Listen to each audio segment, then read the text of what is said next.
Hello, I'm Karen, and I want to say hello to those that don't know me, and thank you to everybody that's come back to watch me again. Hi guys. Anyway, in my comments box I got asked if I could make some Converse. They did actually ask me for the size 4, and I will make the size 4 next, but I wanted to do this as a completely separate video because the Petite version, this is a size, this is 3 inches. I'll just get my tape measure and show you. This is the 3-inch sole there. But yes, this pattern is entirely it's a pattern all of its own.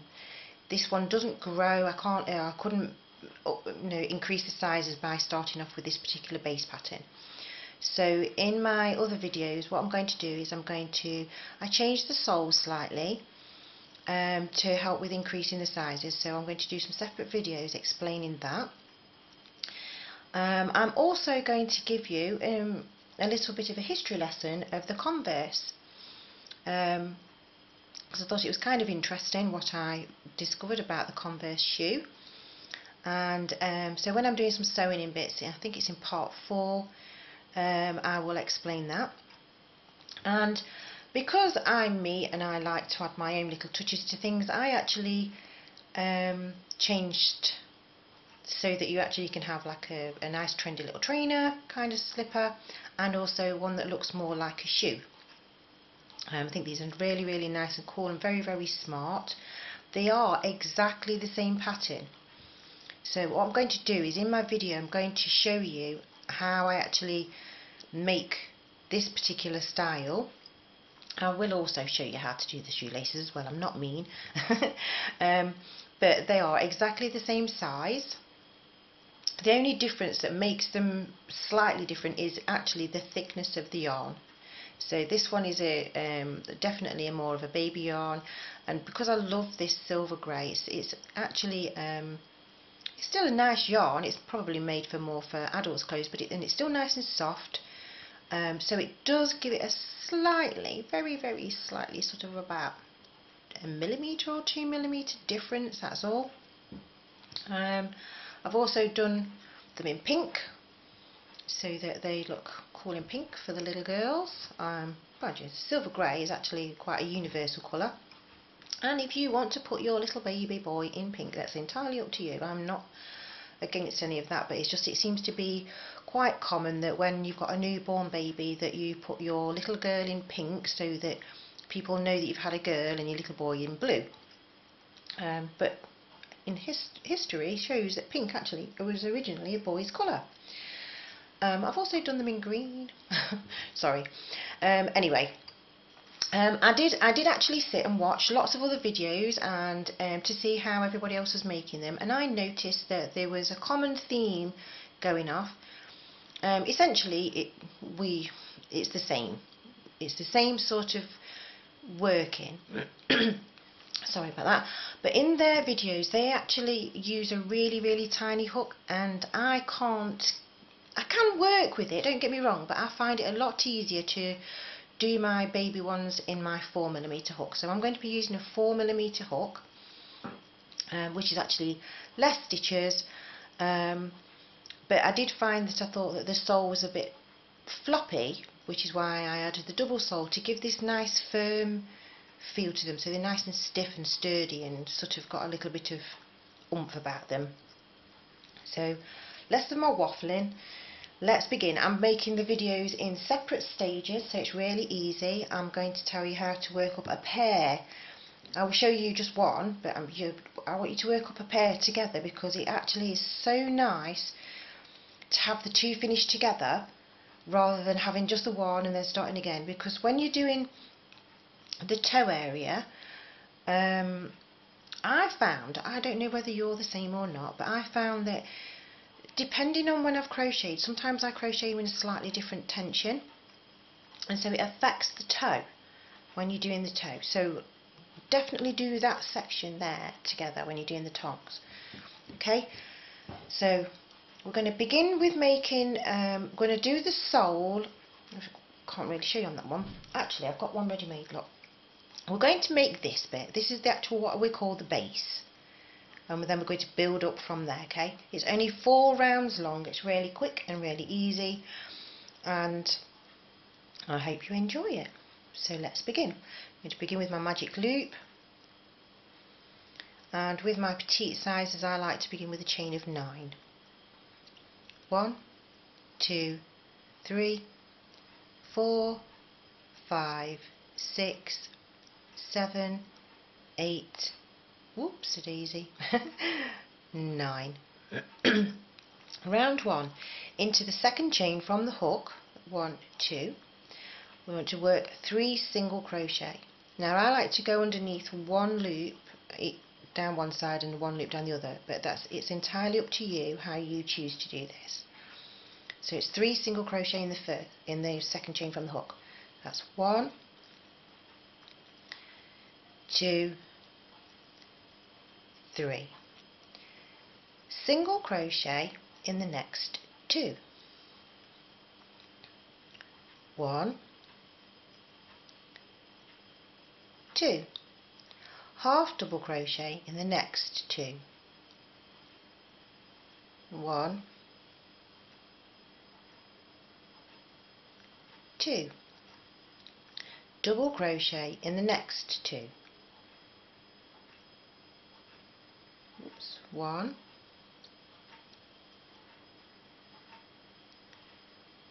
2. And then we're at the end of the chain, so we're now going to do 7 double crochet into the end. 1, 2, 3, 4, 5. I should have tucked the tail under before. I'm going to do that now. 6 and 7. Pull that a little bit tight there. Okay, so now we're going to work back down the other side of the chain. I mean, you can go underneath the 2 loops there, but I like to go underneath the 1, so it's the one that's on the top. So it's the reverse, so we're going to do 2 double crochet. 1, oops-a-daisy, that should have said double crochet in the next 2, shouldn't I? So that's 2 double crochets. Now we're going to half double crochet in the next 2. 1,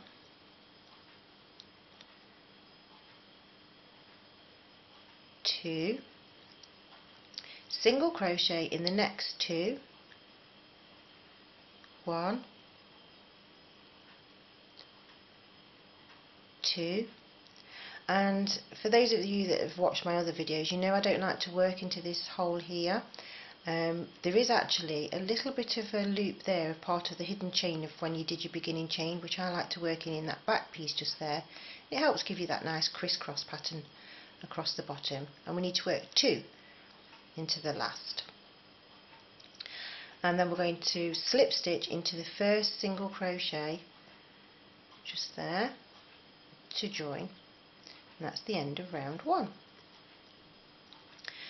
Round 2, chain 1, we're going to do 2 half double crochet in the next. We're not working in the same stitch, but we're going to work into the next one along. So 2 half double crochet in the next. 1, 2. Half double crochet in the next 7. 1, 2, oops-a-daisy, 3, 4, 5, 6, 7. 2 half double crochet in the next 7. 1 half double, 2 half double, 3 half double, 4 half double, oops, I haven't gone in there, 5 half double, 6 half double, and 7 half double. Half double crochet in the next 7. 1, oops, 2, 3, 4, 5, 6, and 7. 2 half double crochet into the next. That's 1, 2. We don't work in the bottom of this chain work there, and we're going to slip stitch into the top of the first half double crochet. So look for your first 2 loops. Oops, a daisy. I've split my yarn, sorry. In the first 2 loops, and we're going to slip stitch together there. And that's the actual sole. So when we do the additional sole, we're just going to do this piece to add that on at the very end. Okay, round 3, chain 1. Now we're going to work in the same space, but we need to work just in the back loop. So we're not going to go through both, we're just going to go through the back loops only on this round. In my pattern, I've actually written chain 1, single crochet in the back loop of the same space. And then I'll put single crochet in the next 31, so you've got a total of 32. Okay, so we're going to follow that. So we've done chain 1, single crochet in the same space, single crochet in the next 31. 1, 2, 3, 4, 5, 6, oops, daisy, 7, 8, 9, 10, 11, 12, 13, 14, 15, 16, oops, 17, 18, 19, 20, 21, 22, 23, 24, 25, 26, 27, 28, 29,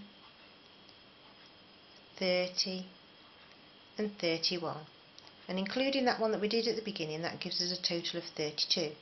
So now we're not going to use that area there, we're going to slip stitch into the first single crochet, which it is quite tight there because the way that it's fallen, but as you slip stitch that together there, this is now bringing up this side area, and this is the 4th and final round of the actual base for the petite. So we're going to chain 1. Now we're going to work through both loops and single crochet in the same space, and it's the same again, single crochet in the next 31. I'm sorry, I need to cough. Sorry about that. Right, so I've already got one there, so if we start off, say, on this round, and we, because if you want to say you've got to do 32, so we're going to count 1, 2, 3, 4, 5, 6, 7, 8, 9, 10, 11, 12, 13, 14, 15, 16, 17, 18, 19, 20, 21, 22, 23, 24, 25, 26, 27, 28, 29, 30, whoopsie-daisy, 31 and 32. Or if you did it the way that I normally do it, you'd actually have said 31 there. But you've got your 32 anyway. We ignore this stitch there and we slip stitch into the top of the first single crochet. Get our scissors and we cut that off. Now all I'm going to do for this, I'm just going to get this piece of yarn here and pull this through, if I can catch hold of it. No, on wobbly fingers. Pull that through and tighten that up. Now, to make this so that we know exactly where we're going, we're not actually going to sew in the ends right now. Okay, what I actually would advise you to do is actually to go and make your second one so that you end up with 2. Yeah, and so that you, if you need to rewind the video and go back to the beginning and do it again, or if you want to copy the pattern from the description box, it's entirely up to you. But I really do suggest working up in pairs. Okay, so thank you for watching this part of the video. Thank you for liking, thank you for subscribing, thank you for all your lovely comments. And if you're going to carry on, I'll see you in part 2. Bye for now.